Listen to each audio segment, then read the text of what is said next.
Guwahati stadium रे Rajasthan Royals एवं Mumbai Indians मध्य खेला जाइथिबा मैच रे एक बड़ धमाका देखा मिली। मात्र 11 ओभर विशिष्ट मैच रे 5 थरर चैंपियन मुंबई इंडियंस संपूर्ण धराशायी हो जाइछि। विश्वर सबुठारु भयंकर बॉलर जसप्रीत बुमराह को ना शुणिले बड़ बड़ बैटर मानक झाड़ बाहरी जाए। तांकु मात्र 15 वर्षीय वैभव प्रथम बॉल ही निस्तुक माड़ मारी पूरा क्रिकेट जगत को आश्चर्य कर देइछंती। आजिर एई भिडियो रे जानिबा यशस्वी जसवाल एवं 15 वर्षीय वैभव सूर्यवंशी किपरि बड़ बड़ बॉलर मानकु घायला कले एवं मुंबई इंडियंस को किपरि एक बड़ पराजयर सामना करने को पड़ा। दर्शक बंधु भिडियोटी को स्किप न करी शेष पर्यंत देखंतु। गुवाहाटीर वर्षा प्रभावित मैच रे राजस्थान रॉयल्स एवं मुंबई इंडियंस मुहांमुही होइथिले। वर्षा कारणरू मैच को मात्र 11 ओभर विशिष्ट करा जाइथिला। मुंबई अधिनायक हार्दिक पांड्या टॉस जीति प्रथमे बॉलिंग करने को निष्पत्ति नैथिले, किंतु एही निष्पत्ति मुंबई पाई बहुत महंगा साब्यस्त हैला। राजस्थान रो ओपनिंग बैट्समैन यशस्वी जसवाल एवं युवा खेलाड़ी वैभव सूर्यवंशी पड़िया को ओह्लाइबा मात्रे धमाकेदार खेल आरंभ करथिले।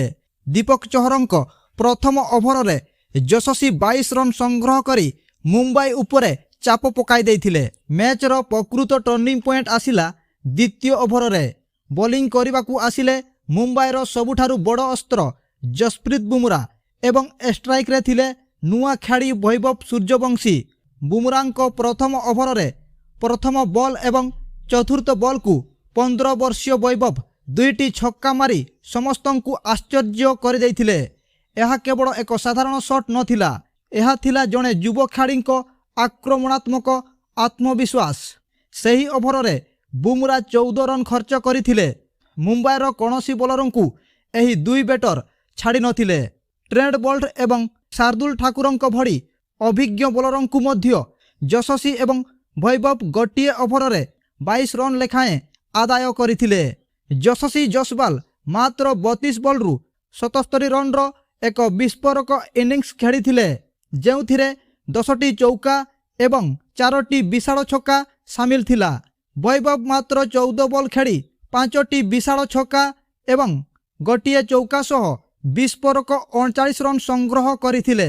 एही दुई जनक बैटिंग जगू राजस्थान मात्र 11 ओभर रे 150 रन रो विशाल स्कोर छिड़ा कर देइथिले। 151 रन रो विशाल लक्ष्य को पिछा करने को जाई मुंबई रो स्टार बैटिंग लाइन संपूर्ण फेल मारिथिला।